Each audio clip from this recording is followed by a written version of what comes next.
Cricket का एक मुरीद जो कि हर हाल में खुद को खेल से जोड़ना चाहता है, उसके लिए प्रसून जोशी ने कुछ पंक्तियां लिखी थी। अमिताभ बच्चन ने इसे स्वर दिया था। वो कहते हैं कि जन्म यदि फिर से मिले, इतना सा चाहूंगा मैं इस निराले खेल का हिस्सा बन सकूं। इसके बाद एक पंक्ति और आती है कविता में।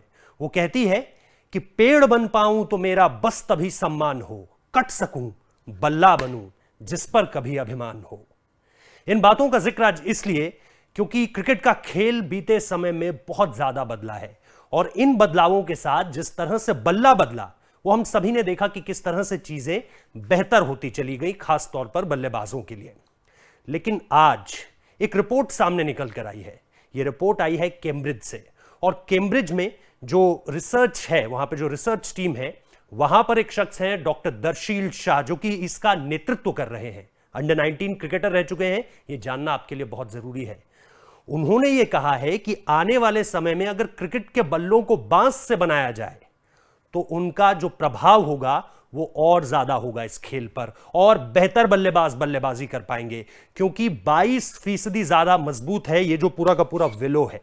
और इस विलो के मजबूत होने के पीछे ही जो सारी की सारी अब तक की स्टडी की गई है, वो ये बताती है कि खास तौर पे ये स्वीट स्पॉट तो अपना अलग महत्व रखता है, लेकिन ये पूरा का पूरा जो विलो होगा ना, ये उस बांस से जब बनेगा तो उसका अलग प्रभाव देखने को मिलेगा। इस पर एक स्टडी और सामने निकल कर आई थी। वो जो स्टडी थी वो ये बताती है कि जब बेसबॉल के स्लैगर्स को बनाया गया बैम्बूस से ही, यानी बांस से, तो किस तरह का एक अलग प्रभाव देखने को मिला। और इस पर भी अभी काम जारी है, यानी बेसबॉल के जो स्लैगर्स होते हैं वो भी इसी तरह से आगे बनाने की कोशिश की जा रही है।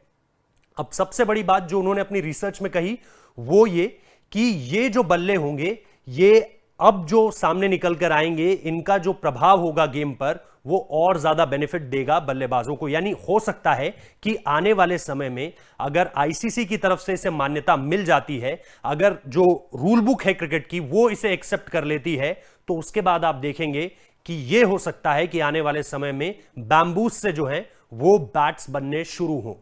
और इसके अलावा हालांकि अभी इसमें जो एक मैं कहूंगा एक चीज है जो पॉइंट ऑफ कंसर्न है सबके लिए, वो ये कि इनका जो वजन है वो इंग्लिश विलो से ज्यादा है। लेकिन उस पर जो है काम करने की बात चल रही है, उसको कैसे सुधारा जाए इस पर भी बात आगे चल रही है। लेकिन इस पूरी की पूरी रिसर्च पर दुनिया में अलग अलग जगह पर अब बातचीत हो रही है। न सिर्फ बातचीत हो रही है बल्कि लोग ये देखना चाहते हैं कि जब बैम्बूस से बल्ले बनेंगे तो फिर क्या वो उतने प्रभावशाली होंगे, क्या वो उस तरह से शॉट्स लगा पाएंगे बल्लेबाज उन बल्लों से जिस तरह से वो इंग्लिश विलो से खेलते हैं। और क्योंकि बल्लों का अपना एक इतिहास है, उस पर भी बात करेंगे। लेकिन इस वक्त पे ये एक ऐसा चेंज हो सकता है जो आई थिंक क्रिकेट को और ज्यादा मजबूत कर देगा, क्योंकि अब तक इन बल्लों की जो लाइफलाइन हमने देखी है वो काफी समय से आगे भी बढ़ती रही, लेकिन आगे बढ़ने के साथ बदलाव भी उनमें बहुत हुए हैं। अगर आप बिल्कुल इतिहास में चले जाएं कि बल्लों का जो आगाज है वो कहां से होता है, इनकी शुरुआत कहां से होती है, तो एक तस्वीर 1620 से निकलकर सामने आती है, जहां पर बल्ले हॉकी स्टिक की तरह होते थे, क्योंकि उस वक्त पे रोल योर आर्म का ऑप्शन नहीं होता था क्रिकेट में, यानी आपको हाथ नहीं घुमाना पड़ता था जब आप गेंदबाजी करते थे। इसके बाद अगर आप तकरीबन 17वीं शताब्दी या 18वीं शताब्दी में आएंगे तो फिर आपको इंग्लिश विलो के बारे में जानकारी मिलेगी। इसके अलावा आपको पता चलेगा कि कैसे एमसीसी एक नियम लेकर आती है, और एमसीसी के नियम के हिसाब से जो 4:1/4 वाला एक रूल उन्होंने बनाया कि भाई इससे ज्यादा चौड़ा नहीं कर सकते हैं आप, तो वो नियम सामने निकल कर आता है। उसके बाद 18वीं शताब्दी में ही सैपवुड के बल्ले भी सामने निकल कर आते हैं, जिनको कहा जाता है कि भाई ये व्हाइट विलो है, क्योंकि जो इंग्लिश विलो होता था उसकी जो लकड़ी होती थी वो थोड़ी सी डार्कर होती थी। इसके अलावा जो एक और महत्वपूर्ण बात कि भाई सैपवुड की लकड़ियों से आते आते आप अगर 19वीं शताब्दी में आ जाएं तो फिर आप देखेंगे कि कैसे मिड 1900s में, यानी 1950 के आसपास, आप देखेंगे कश्मीरी विलो इंडिया पाकिस्तान में बहुत ज्यादा फेमस हो गया। इसके बाद आप देखेंगे कि कैसे जो सुपर स्कूप, जिसने क्या किया कि ये जो पीछे के हिस्से में लकड़ी होती थी इसको कम किया, एजेस जो है वो थोड़े से मोटे किए, और ये जो स्वीट स्पॉट था ना इस पर काम करना शुरू किया। जैसे ही लोगों को पता चला कि भैया बल्ले की असली जान यही है, वहां से चीजें फिर बैट को लेकर के पूरी तरह से बदल गई। उसके बाद लाइट बैट्स आने लगे, बहुत ज्यादा इजी हो गया बल्लेबाजों के लिए शॉट मेकिंग, एजेस पर लगकर हमने देखा कि भाई छक्के जा रहे हैं, ये सारी की सारी चीजें हमने देखी।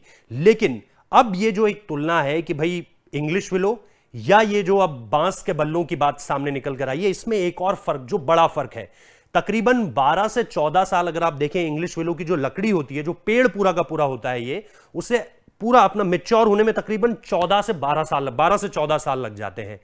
यानी आपको उतना स्पैन ऑफ टाइम ज्यादा चाहिए इंग्लिश विलोज के लिए। दूसरी तरफ अगर आप देखें कि बांस जो होता है वो मैच्योर होते होते तकरीबन 6 से 7 साल उसे लगते हैं। 7 साल भी अगर आप मान के चलें तो देखिए कि पूरा आधा समय जो है वो बच जा रहा है एक तरह से। तो ये भी एक ऐसी चीज है जिसको लेकर के बार बार इस बारे में बात की गई है। प्लस अगर आप चीन जैसा देश देखें, हांगकांग देखें, जापान देखें या साउथ अमेरिकन नेशंस देखें, तो वहां पर आप देखेंगे कि इस चीज को प्रचलित करने के लिए बहुत ज्यादा जरूरी है कि आप इस तरह के बल्लों के साथ जाएं, क्योंकि वहां पर इसकी जो मार्केट है, वहां पर जो इसकी एक्सेसिबिलिटी है वो बहुत ज्यादा है, और प्लस इसका जो दाम है वो भी उस हिसाब से कम होगा अगर आप इंग्लिश विलो से कंपेयर करें उसे। तो बहुत सारे फायदे हैं, लेकिन अभी इस पर सिर्फ एक अर्ली रिसर्च सामने निकल कर आई है। इस पर जरूरी ये होगा कि खास तौर पर कैम्ब्रिज ने जो रिसर्च पेपर अब आउट किया और इसके बाद जिस तरह से ये बैट्स बनेंगे, इनको लेकर के आईसीसी का क्या टेक होता है, क्योंकि बीते कुछ समय में हमने ये बहुत अच्छे तरीके से जान लिया है कि क्रिकेट को इंटरेस्टिंग बनाने के लिए ये चीजें तो सामने निकल कर आई हैं कि भाई बल्ले जितने ज्यादा दमदार होंगे, बल्लेबाज उतने अच्छे शॉट्स लगा पाएंगे, और बल्लेबाज जितने अच्छे शॉट्स लगा पाएंगे उतना ज्यादा एंटरटेन क्रिकेट होता रहेगा। तो इन सारी चीजों पर बात है। लेकिन फिर एक 1970s की तरफ आते आते एक लॉ सामने निकल कर आता है जिसमें कहते हैं कि भाई पूरा बल्ला जो है वो वुड का होना चाहिए। अब अगर आप टेक्निकलिटीज में जाएंगे तो आपको यह पता चलेगा कि भाई जो बैम्बू है उसे ग्रास के फॉर्म में लिया जाता है। टॉलेस्ट ग्रास अगर आप देखें तो बैम्बूस को कहा जाता है। तो क्या बैम्बूस को कंसीडर किया जाएगा वुड के रूप में, या उसको लेकर के भी क्रिकेट की जो संस्थाएं हैं वो बदलाव करेंगी अपने नियम में, ये देखना दिलचस्प होगा। फिलहाल ये पूरा का पूरा जो रिसर्च के तौर पर सामने आया है डेटा, कि अब जो है वो बांस के बल्ले इंग्लिश विलो की जगह ले सकते हैं, क्योंकि शॉट मेकिंग बहुत ज्यादा इजी है। हल्के करने पर इनको काम चल रहा है कि भाई इनको उतना भारी ना रखा जाए, कम से कम इंग्लिश विलोज के वेट पर तो लाया जाए। बाकी डिफर करता है बैट्समैन टू बैट्समैन कि किस तरह से वो खेले। इसके अलावा जो सबसे दिलचस्प बात मैंने आपको बताई कि भाई इनके पास ये जो वुड वर्क है ना, जो वुड स्ट्रॉन्ग है, वो कम से कम जो हम बता रहे हैं कि तकरीबन 22% है। यानी आप सोचिए कि इससे 22% और बल्ला स्ट्रांग होगा तो शॉट्स कितनी आसानी से और कितनी दूर तक जाएंगे। तो ये अपने आप में एक बड़ी रिसर्च सामने निकल कर आई है। क्रिकेट की अलग अलग रिपोर्ट्स में इसकी चर्चा भी हो रही है पूरी दुनिया में। देखते हैं कि अब हर तरफ से क्रिकेटिंग नेशंस, आईसीसी, एमसीसी इसको लेकर के किस तरह से आगे बढ़ती है, और इसको लेकर अगर कुछ और डेवलपमेंट्स आएंगे तो वो भी आपके साथ जरूर साझा करेंगे। फिलहाल इस वीडियो को देखने के लिए बहुत बहुत शुक्रिया। अगर आपको स्टोरी अच्छी लगी है तो आप जरूर बताइए। इसके अलावा अगर आप कोई सुझाव भी देना चाहते हैं तो जरूर दीजिए, और साथ ही साथ जिस तरह का आप प्यार दे रहे हैं उसके लिए बहुत बहुत शुक्रिया। अपना ध्यान रखिए जाते जाते, सिर्फ यही कहूंगा, और इस वीडियो को देखने के लिए बहुत बहुत शुक्रिया।